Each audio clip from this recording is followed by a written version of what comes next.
Chapter 1, The Problem. Will you please hurry up? We're due at the party in 15 minutes and you've barely got your makeup on, Joe said, somewhat irritated. He'd been a little short-tempered all his 25 years and she still married him, so why develop a bunch of patience now? After all, he was always ready on time, right? Alright, Joe, Karen said. Just some blusher and lipstick and we're gone.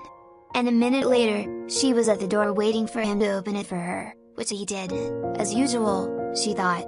As she opened the door herself, she said, "Listen, you 5-minute wonder, if you had to go through all I do to get out the door looking nice, I'd be waiting on you." "Not a chance, Karen. If I couldn't get it done in half the time, I would go somewhere and take makeup lessons." "Oh, would you now?" Karen and Joe had met at a community picnic a few years ago, dated off and on, and then got serious. And were about to celebrate their 3rd wedding anniversary. Karen was a natural redhead which she kept permed in soft curls framing her delicate features and freckles. Joe was moderate build with dark mid-length hair that he kept in a shag cut at the neck, keeping it very full. He was always having to brush it out of his eyes as he kept it all about 6 inches long or more all over. She had always thought of him as cute, not in a ruggedly handsome way. He had dark, well-filled eyebrows without having them grow together in large deep blue eyes with long black lashes that Karen will die to have herself. He had managed to build up a comfortable little computer consulting business. He wasn't doing quite as well as Tom, the husband of Karen's friend Joyce, but then he hadn't been doing it as long. For some reason, Joe and Karen's relationship had been a little testy lately.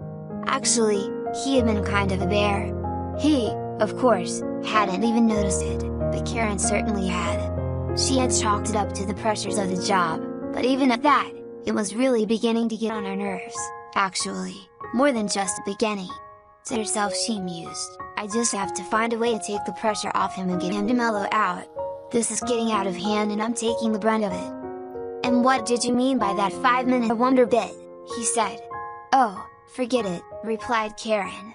"No, what did you mean?" he insisted. "Alright, it takes you 5 minutes to throw on some clothes or 5 minutes in the sack and you're done." "That is what I mean," she replied, a bit annoyed. "Holy cow, Karen, that's not fair. I try to control myself, it's just that I get so worked up. I was beginning to think I couldn't do anything right.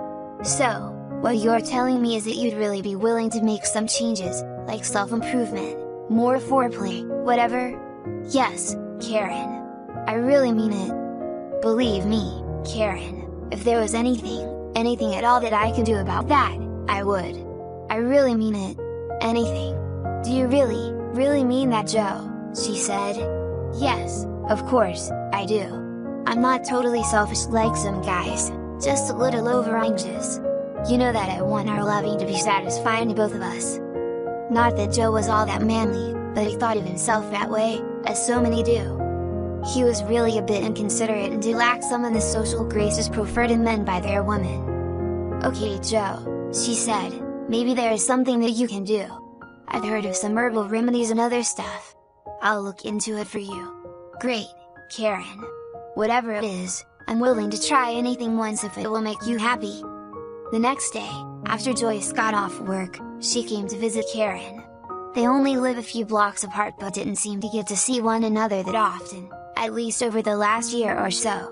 Karen had been a bit concerned that she had done something to offend her friend and that might be the reason for their lack of contact. Karen was delighted to see Joyce, invited her in and they sat down over a cup of tea to do some catching up. When that began to wind down, Karen said, "Joyce, have I offended you in some way?" "Why do you ask?" she replied. "It's just that I don't see much of you and Tom lately." Joyce replied, "Oh, Karen, it has nothing to do with you. It is because of something that has nothing at all to do with you. Put your mind at rest. We are still the best of friends." "I'm glad to hear that. Maybe you can help me with a problem I'm having with Joe," and like we girls do, she opened up and told Joyce about the problems they have been having in their relationship with Joe's mood swings, which included his performance and lack of consideration in the bedroom. Joyce listened intently and then said, "Okay, Karen. I may know a way that you can help Joe with his over-anxiousness and especially with his temperament, definitely his temperament," she added with emphasis and a grin. That would be a real blessing, said Karen. How soon can we get started?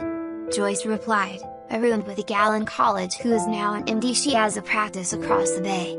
Tom and I were having some real problems about a year and a half ago, and she has ironed out that whole problem for both of us, and I know I'll never have a problem with Tom again. Less than slight grin. I'll call her when I get home, as I don't have her number with me. That's part of the reason you haven't seen Tom and me lately. Joyce offered no further explanation. Karen didn't understand but didn't probe, figuring if Joyce wanted to tell the whole story, she would.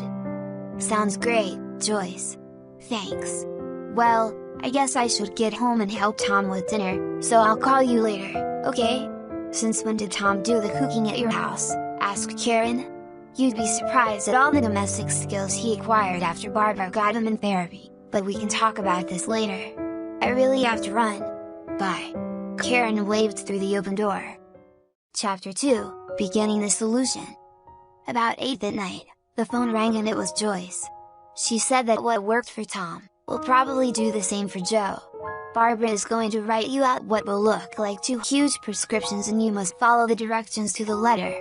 Just tell him they are vitamins or tranquilizers to help him deal with his reverse performance anxiety, and I'm sure he'll take them in a heartbeat. And Karen, you will see some changes in Joe, although not immediately. They may be very subtle at first, but you'll both notice interesting personalities and other developments when they really take hold.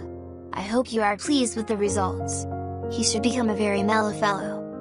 Okay Joyce, but you're being awfully mysterious about this. You know how I love a mystery, Karen. Besides, it will be more fun this way for both of you. When can I give the scripts? The mystery is part of the fun of it. And I'll get them for you and you'll have them in a couple days.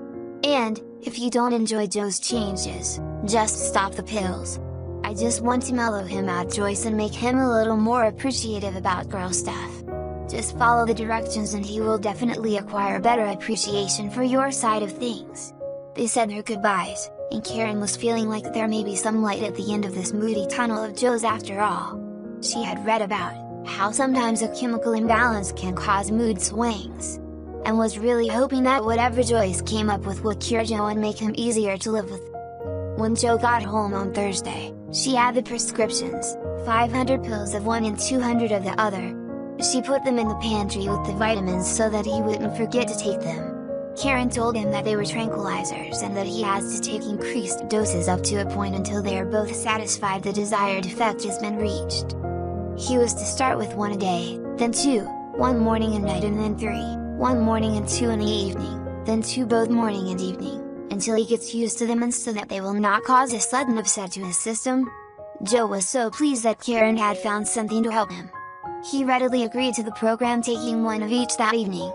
Karen told Joe not to expect too much right away, so Joe was not too disappointed when the same old thing happened for the next several weeks. However, by the end of the 3rd week, Karen was finally beginning to enjoy some fun in the bedroom, and he seemed a little calmer as well. At 6 weeks, he was up to 3 pills a day and was mellowing out some, especially his attitude with her, and all the girl stuff that slowed her down with the getting dressed, and the makeup and all.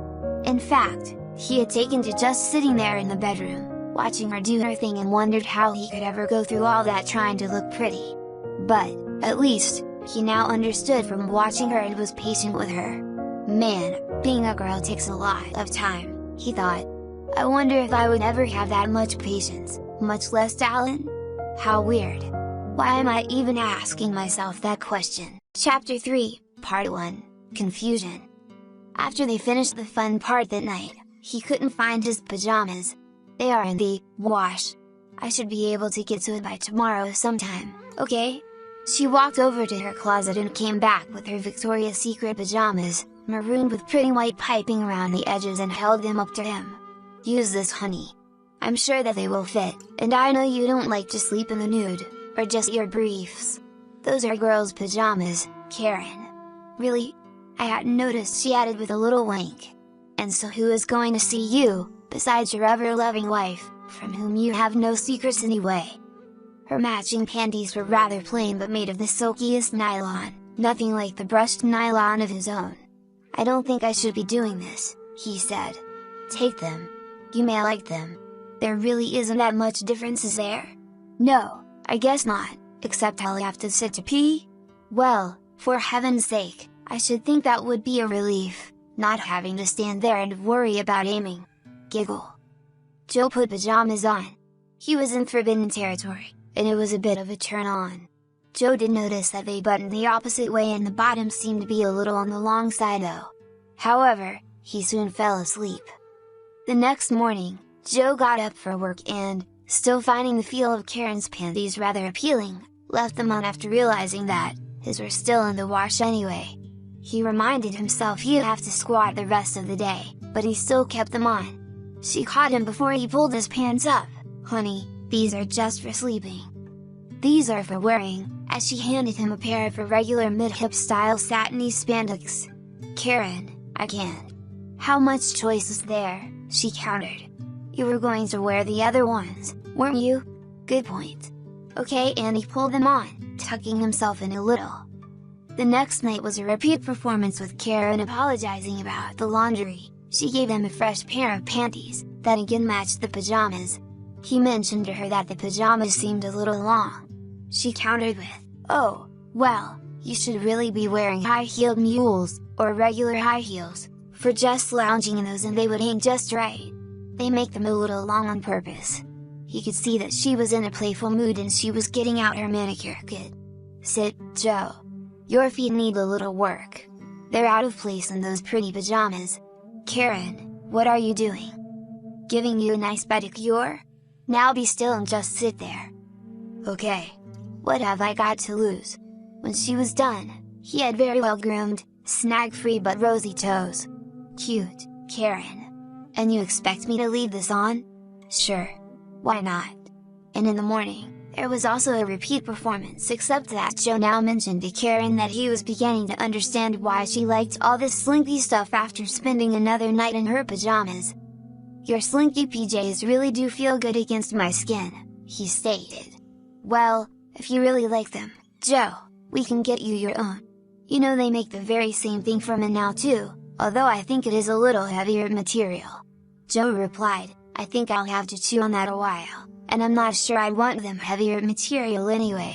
As they prepared for bed the following night, Karen presented Joe with maroon pajamas with matching white silk mules with 2.5 heels. Joe said, "Thanks. I believe I would like to have some of this PJs. They feel so good." Slipping the mules on his feet, just out of curiosity, of course, he stood up and noticed at once how well the PJs now hung well. For heaven's sake! He actually put on the heels. Imagine that! Must be some of those changes Joyce was talking about.